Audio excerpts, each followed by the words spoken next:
ദിവസങ്ങൾക്ക് മുൻപ് Palakkad MP VK Sreekandan ഈ മുതുകുറിശി വഴി പോകുമ്പോൾ കുറച്ച് കുട്ടികൾ അദ്ദേഹത്തിന്റെ വണ്ടി കൈകാട്ടി നിർത്തി. അവരുടെ ആവശ്യം ഇതായിരുന്നു: ഫുട്ബോൾ വാങ്ങാൻ പണം വേണം. കൂട്ടുകാർ തമ്മിൽ പിരിച്ച തുക ഫുട്ബോൾ വാങ്ങാൻ തികയില്ല. അപ്പോൾ MP-യോട് സഹായം ചോദിച്ചു. മറ്റൊന്നും ചിന്തിക്കാതെ കയ്യോടെ MP അവർക്ക് പണം ഗൂഗിൾ പേ ചെയ്തു കൊടുത്തു. ആദ്യം ആ വീഡിയോ ഒന്ന് കണ്ടിട്ട് വരാം. 5 നമ്പർ ബോൾ കൊടുക്കും. എത്ര രൂപ മോനെ? ഇവിടെ വാങ്ങുന്നു കുഴപ്പമില്ല. ആരത്താണ് ഗൂഗിൾ പേ നമ്പറിൽ? നമ്പർ ഇങ്ങോട്ട് വിളിക്കും. എനിക്ക് പാലക്കാലത്തെ ഉരുൾപൊട്ടി എടുത്ത് പോവാ. എത്ര? 500 രൂപയല്ലേ? എനിക്കറിയില്ലടാ, നീ പറഞ്ഞു. എത്ര? അങ്ങനെ പറഞ്ഞ പറ്റില്ല. എത്ര? 1000? അതെ. ഇപ്പൊ എന്താ വേണ്ട? എത്ര ഉണ്ട്? ബാക്കി എത്ര വേണം? ബാക്കി എന്റെ നമ്പർ അഖിൽ കെ. ആരാണ്? നീയാണ്? നിന്റെ സ്വന്തമായിട്ടാണ്? അയാൾ പൈസ ഇല്ലേ? അത് വേറെ അവിടെ നിന്ന് വന്നു പോയിരിക്കും. എന്റെ പേരടിക്കണം. 600. ഓ, വെരി ഗുഡ്. അപ്പൊ ബോള് മേടിച്ചിട്ടേ കളിച്ചിട്ടേ എന്നെ വിളിക്കണം. എന്റെ നമ്പർ നോക്കി. ഈ നമ്പറിനാണ് പൈസ ഒന്ന് പറ കേട്ടോ. ഓക്കെ, നാളെ തന്നെ മേടിക്കണം. കളി കഴിഞ്ഞിട്ട് എന്നെ വിളിക്കും. All the best. നന്നായി പഠിക്കണം. കളിച്ചാൽ മാത്രം പോരാ, ബെസ്റ്റ് ആയിരിക്കണം. അടുത്ത പ്രാവശ്യം SLC ഫുൾ A+ പഠിക്കണം. വെറുതെ ബോൾ പഠിച്ചതല്ല കേട്ടോ. ആ കാണുന്ന മിടുക്കന്മാരാണ് MP-യെ കൊണ്ട് ഫുട്ബോൾ വാങ്ങിപ്പിച്ചവര്. ഇത് അങ്ങോട്ട് വാ വാ. ഇതിലിപ്പോ ആരുടെ ഐഡിയ ആയിരുന്നു MP-നെ കൊണ്ട് ഫുട്ബോൾ വാങ്ങിപ്പിച്ചേ? ആദ്യം ഞങ്ങൾ കണ്ട ജസ്റ്റ് ഇങ്ങനെ ഫോൺ കണ്ടപ്പോ കൈ തടുത്തു നിർത്തി, ചോദിച്ചു പന്ത് വാങ്ങാൻ പൈസ തരുമോ ചോദിച്ചു. അപ്പൊ സാറ് തന്നു. പന്ത് വാങ്ങി. എന്തായിരുന്നു MP-നോട് ചോദിക്കാന്ന് വിചാരിച്ചത്? വിചാരിച്ചല്ല, പെട്ടെന്ന് ഇവിടെ ഫോൺ കണ്ടപ്പോ വെറുതെ കൈ കാണിച്ചു. അപ്പൊ സാറ് നിർത്തി കാര്യം പറഞ്ഞു. സാറ് പൈസ തന്നു. പന്ത് രണ്ട് ബോൾ കിട്ടിയെന്ന് കേട്ട്. 2 ബോളല്ല, ഒറ്റ ബോൾ തന്നു. അല്ല, ജയിച്ചപ്പം പിന്നെയും ബോൾ തന്നോ? തന്നു. ജയിച്ച പിന്നെയും സാറ് ബോൾ തന്നു, മേടിച്ചു തന്നു.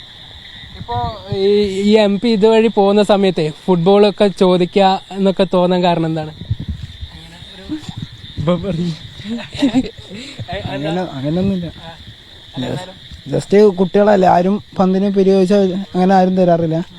ജസ്റ്റ് ഒന്ന് ചോദിച്ചെന്നുള്ളൂ. അപ്പോൾ പിരിവ് വന്നതാണ്. നിങ്ങൾ തന്നെ പിരിവിട്ട് കുറച്ച് പൈസ ഒക്കെ എടുത്തു ഉണ്ടാക്കിയെന്നു. 600 രൂപ ഞങ്ങൾ തന്നെ ഉണ്ടാക്കിയെന്നു. ബാക്കി പന്തിന് ചോദിച്ചപ്പോൾ തന്നു. ഏതായാലും നാട്ടുകാരും വലിയൊരു കൗതുകത്തിലാണ്. കാര്യം ഇങ്ങനെ ഒരു MP ഇതിലേ പോകുന്നു. അപ്പോൾ ഫുട്ബോളിന് പണം കണ്ടെത്താനാവാത്ത കുട്ടികൾ ആ MP-യെ തടഞ്ഞു നിർത്തി പണം ചോദിക്കുന്നു. അതൊക്കെ വലിയൊരു കൗതുകമുള്ള കാര്യമാണ്. ഏതായാലും എങ്ങനെയാ അതിനെ കാണുന്നത്? ശരിക്കും അതൊരു കൗതുകമുള്ളൊരു സംഭവമല്ലേ? അത് ഒരു 3-4 മാസങ്ങൾക്ക് മുമ്പ് MP പാലക്കയത്തെ കാരമൽ സ്കൂളിലൊരു ഉദ്ഘാടനവുമായി ബന്ധപ്പെട്ടിട്ട് MP-യുടെ കൂടെ ഞങ്ങൾ ഈ വഴി പാസ് ചെയ്യായിരുന്നു. അപ്പോൾ ഈ കുട്ടികളെല്ലാവരും കൂടെ നിന്നിട്ട് കൈ കാട്ടിയിട്ട് ഒരു ബോൾ തരുമോ എന്ന് ചോദിച്ചു. അപ്പോൾ MP പിന്നെയും 2ാമത് വണ്ടി നിർത്തിച്ചപ്പോൾ ഇവർ പറഞ്ഞു ഞങ്ങൾക്കൊരു ബോൾ വേണമെന്ന് ആദ്യം പറഞ്ഞു.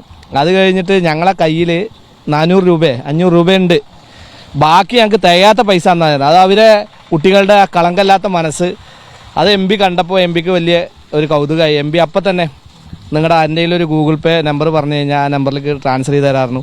ആ വീഡിയോ അപ്പോൾ ഞാൻ തൊട്ടടുത്ത് ഞാനായിരുന്നിന്ന് ആ വീഡിയോ അങ്ങനെ ഞാനിരുന്ന് ആ വീഡിയോ എടുക്കും കൂടി ചെയ്തു. പിന്നീട് ഞാൻ കുറേ മാസങ്ങൾക്ക് ശേഷമാണ് പിന്നെ ഞാൻ ആ വീഡിയോ വെറുതെ ഒരു കൗതുകത്തിൻ്റെ പേരിൽ ആ വീഡിയോ ഞാൻ എൻ്റെ ഫേസ്ബുക്ക് പേജിൽ ഇടുന്നത്. ശരിക്കും ഈ കുട്ടികളുടെ ഒരു ചിന്ത പോയത് രസകരമായ ഒരു കാര്യമാണ്. അവരെ തീരെ പ്രതീക്ഷിച്ചിട്ടില്ല അത്. കാരണം MP ഇങ്ങനെ നടന്നു വണ്ടിയിൽ പോയിക്കൊണ്ടിരിക്കുമ്പോൾ തടുത്തു. അവർക്ക് അപ്പോൾ പൈസ തികയാതെ ഇരിക്കുകയാണല്ലോ. അപ്പോൾ MP-യെ കണ്ടപ്പോൾ വളരെ രസമായിട്ട് അവർക്ക് തോന്നി. അപ്പം തന്നെ അവർ ഒരു ബോൾ വാങ്ങാനുള്ള ക്യാഷ് തരുമെന്ന് ചോദിച്ചപ്പോൾ അപ്പം തന്നെ MP അത് വളരെ സന്തോഷപൂർവ്വം, ഒരു കായിക പരിശീലനം കൂടിയാണല്ലോ കുട്ടികൾക്ക്. എല്ലാ കുട്ടികളും ഈ മൊബൈലിൽ തോണ്ടിയും കൊണ്ടിരിക്കുന്ന ഒരു കാലഘട്ടത്തിലാണല്ലോ പോണത്. അപ്പോൾ അതിനൊരു വിപരീതമായിട്ട് MP-ക്ക് ഈ കുട്ടികളെ കണ്ടപ്പോൾ വളരെ സന്തോഷം തോന്നി. ഒരു കായിക പരിശീലനം കൂടി തന്നെയാണല്ലോ. അപ്പോൾ അവർക്ക് സന്തോഷം തോന്നി. MP അപ്പം തന്നെ പൈസ എടുത്ത് ഗൂഗിൾ പേ ചെയ്ത് കൊടുക്കുകയാണ് ചെയ്തത്. മറ്റൊരു കാര്യം, ഞങ്ങൾക്ക് തന്നെ വളരെ സന്തോഷമായി അത് കണ്ടപ്പോൾ തന്നെ. ഞങ്ങൾക്കിപ്പോൾ ഈ കണ്ടത്തിൽ കളിക്കാനാണ് തോന്നുന്നത്. മറ്റൊരു കാര്യം ഫുട്ബോളിന്റെ ക്ഷാമം പൂർണ്ണമായിട്ട് തീർന്നു തോന്നുന്നു അല്ലെ? 2 ഫുട്ബോളൊക്കെ കിട്ടി. അതെ ഓ അത് ജയിച്ചു കഴിഞ്ഞ് കഴിഞ്ഞാൽ ഒരു ബോളും കൂടി എന്നോട് വിളിച്ച് എം പി പറഞ്ഞിട്ടുണ്ടായിരുന്നു ആ കുട്ടികൾക്ക് ഒരു ബോൾ കൂടി വാങ്ങിക്കൊടുക്കണമെന്ന്. അത് ഇപ്പം ഞാൻ അവർക്കൊരു ബോളും കൂടിയും കൊടുത്തു വാങ്ങിയിട്ട്. ഈ കളിക്കാൻ ഇവിടെ വലിയൊരു ഗ്രൗണ്ടിൻ്റെ ഒക്കെ കുറവുണ്ടെങ്കിൽ പോലും പഞ്ചായത്ത് ഗ്രൗണ്ടൊക്കെ ഉണ്ട് അച്ചമ്പാറ. എന്നാൽ പോലും ഇതിപ്പോൾ മഴ ആയതുകൊണ്ട് അന്നിപ്പോൾ ഇത് ഇങ്ങനത്തെ ഒരു അവസ്ഥയിലേക്ക് നല്ല നിറച്ച് കുട്ടികൾ ഉണ്ടാകേണ്ടതാണ് കളിക്കാനൊക്കെ. ഏതായാലും അദ്ദേഹം പറഞ്ഞതുപോലെ പൂർണ്ണമായും ഫുട്ബോളിന്റെ ഒരു ക്ഷാമം തന്നെ ഇവിടെ തീർന്നുപോയി. ഈ കുട്ടികൾ ഒരു ഫുട്ബോളിനാണ് ചോദിച്ചത്. അപ്പോൾ ഈ ഇലക്ഷനിൽ വിജയിച്ച സന്തോഷത്തിൽ ഒരു ഫുട്ബോൾ കൂടെ വാങ്ങിക്കൊടുക്കാൻ MP ആവശ്യപ്പെടുകയായിരുന്നു. അങ്ങനെ ഒരു ഫുട്ബോൾ കൂടെ കുട്ടികൾക്ക് കിട്ടിയിട്ടുണ്ട്. ക്യാമറ പേഴ്സൺ ഷിജു ചിറ്റൂറിനൊപ്പം നന്ദഗോപാൽ, മീഡിയ 1, പാലക്കാട്.